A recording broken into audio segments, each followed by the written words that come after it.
Quand on parle de santé cardiovasculaire, on pense souvent au cholestérol. Mais il faut savoir que le système cardiovasculaire, c'est un réseau de 100 000 km. Et pour qu'il fonctionne, ils ne doivent pas simplement être ouverts, mais aussi fonctionnels. Mais aussi intelligents, souples et capables de se réparer. Dans cette vidéo, on va plonger dans la mécanique de vos artères. Nous allons voir comment le calcium peut devenir votre ennemi s'il se trompe d'endroit, pourquoi la rouille oxydative menace vos vaisseaux, et surtout quels sont les nutriments précis qui permettent de garder cette machinerie intacte. Alors il y a 3 piliers pour un système sain. Le premier, c'est la structure et l'élasticité. Pour comprendre comment protéger son cœur, il faut déjà comprendre comment il s'abîme. Ce qui va déjà jouer, c'est l'intégralité des vaisseaux. Imaginez l'artère comme un tuyau d'arrosage de haute technologie. Elle doit être solide grâce au collagène, mais aussi élastique grâce à l'élastine, pour supporter la pression à chaque battement de cœur. Mais le véritable chef d'orchestre, c'est cette fine couche à l'intérieur, l'endothélium. Ce n'est pas juste un revêtement, c'est un organe actif. Il décide si le vaisseau va se dilater ou se contracter via l'oxyde nitrique. Et s'il est abîmé, la circulation se bloque. Le second pilier, c'est la guerre contre la rouille, autrement dit l'oxydation, ce qu'on appelle aussi le stress oxydatif. Vos vaisseaux sont bombardés en permanence de radicaux libres. Et c'est là que le cholestérol LDL va jouer un rôle important. À la base, le LDL n'est pas problématique. Ce qui peut poser problème, c'est lorsqu'il va s'oxyder, notamment à cause du stress. Il devient toxique et inflammatoire. Ce LDL oxydé va donc attaquer l'endothélium et démarrer la formation de plaques. Le troisième pilier, c'est le paradoxe du calcium.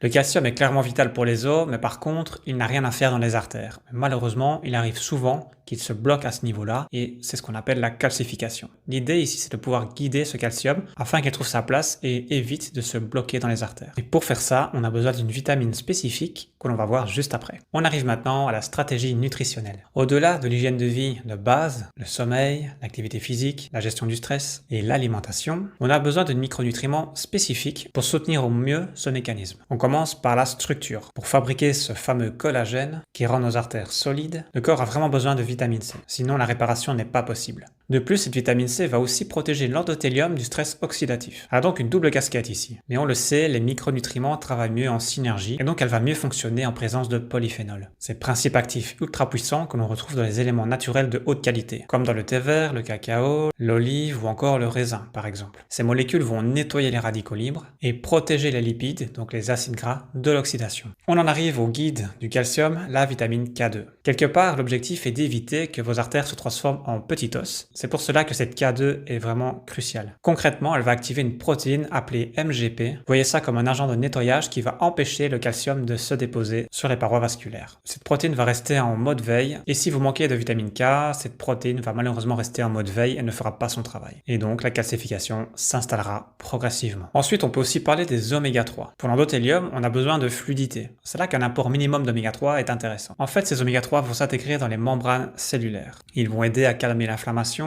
et améliorer la fluidification du sang. Il faut avouer que les apports en oméga 3 sont assez pauvres de manière générale dans nos assiettes, et c'est là qu'une complémentation est généralement nécessaire. Quatrième et dernière partie de ces apports nutritionnels, c'est le soutien énergétique. N'oublions pas que le cœur est un muscle qui ne s'arrête jamais. Le besoin d'énergie est conséquent. C'est là qu'intervient la coenzyme Q10, une véritable bougie d'allumage pour vos cellules cardiaques. Celle-ci va travailler en synergie avec les vitamines B6, 9, 12. Celles-ci vont aider à éliminer l'homocystéine, une substance toxique en excès, qui a tendance à rayer les parois artérielles comme du papier de verre. Ok, alors résumons. Une bonne santé cardiovasculaire, ce n'est pas juste un bon taux de cholestérol. C'est 1. Nourrir la structure avec la vitamine C, le collagène. 2. Guider le calcium avec la vitamine K2. Et 3. Protéger l'endothélium de l'inflammation avec des oméga 3, des polyphénols ou encore de la coenzyme Q10. Bien sûr, aucun complément ne va remplacer un mode de vie équilibré, mais le fait de comprendre ce mécanisme biochimique vous donne le pouvoir d'agir sur les causes profondes et pas seulement sur les symptômes. Si vous souhaitez vous tourner vers des compléments de qualité, je vous invite à consulter mes fiches disponibles en description. Et si vous souhaitez aller plus loin pour personnaliser le conseil,